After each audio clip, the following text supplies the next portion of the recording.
আসসালামু আলাইকুম। আজ আমরা কথা বলবো একটি গুরুত্বপূর্ণ ইবাদত সম্পর্কে, সেটি হচ্ছে জাকাত। এটি কেবলমাত্র আর্থিক ইবাদত নয়, বরং এটি সামাজিক ও আত্মিক দায়িত্ব।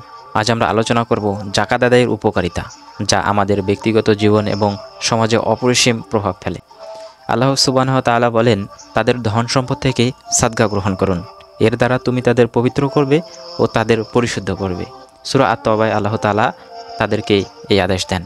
জাকাত আদায় আমাদের হৃদয়কে লোভ ও স্বার্থপরতার থেকে পরিশুদ্ধ করে। এটি আমাদের মধ্যে ধৈর্য, দানশীলতা এবং আল্লাহর প্রতি কৃতজ্ঞতার অনুভূতি জাগ্রত করে।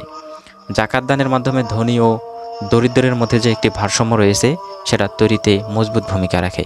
এটি সমাজের দারিদ্র্য দূরীকরণের ভূমিকা রাখে। গরিব মানুষ তাদের মৌলিক চাহিদা পূরণের সহায়তা পায়।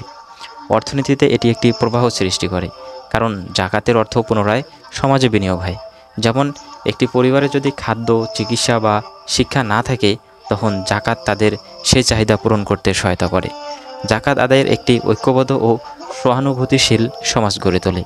এটি ধনী ও দরিদ্রদের মাঝে ভালোবাসা ও ভ্রাতৃত্ববোধ তৈরি করে। অন্যায়, হিংসা এবং সমাজে যে বৈষম্য রয়েছে, সেটি হ্রাস পায়।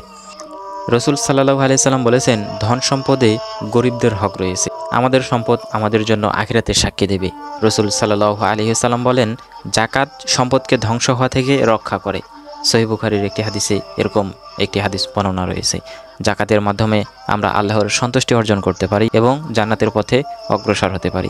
জাকাত কেবল ধনীদের দায়িত্ব নয়, এটি একটি সেতুবন্ধন, যা আমাদের সমাজকে একত্রিত করতে সহায়তা করে। আমাদের উচিত নিয়মিত জাকাত আদায়ের মাধ্যমে আল্লাহর হুকুম পালনের পাশাপাশি দরিদ্রদের মুখে হাসি ফোটানো।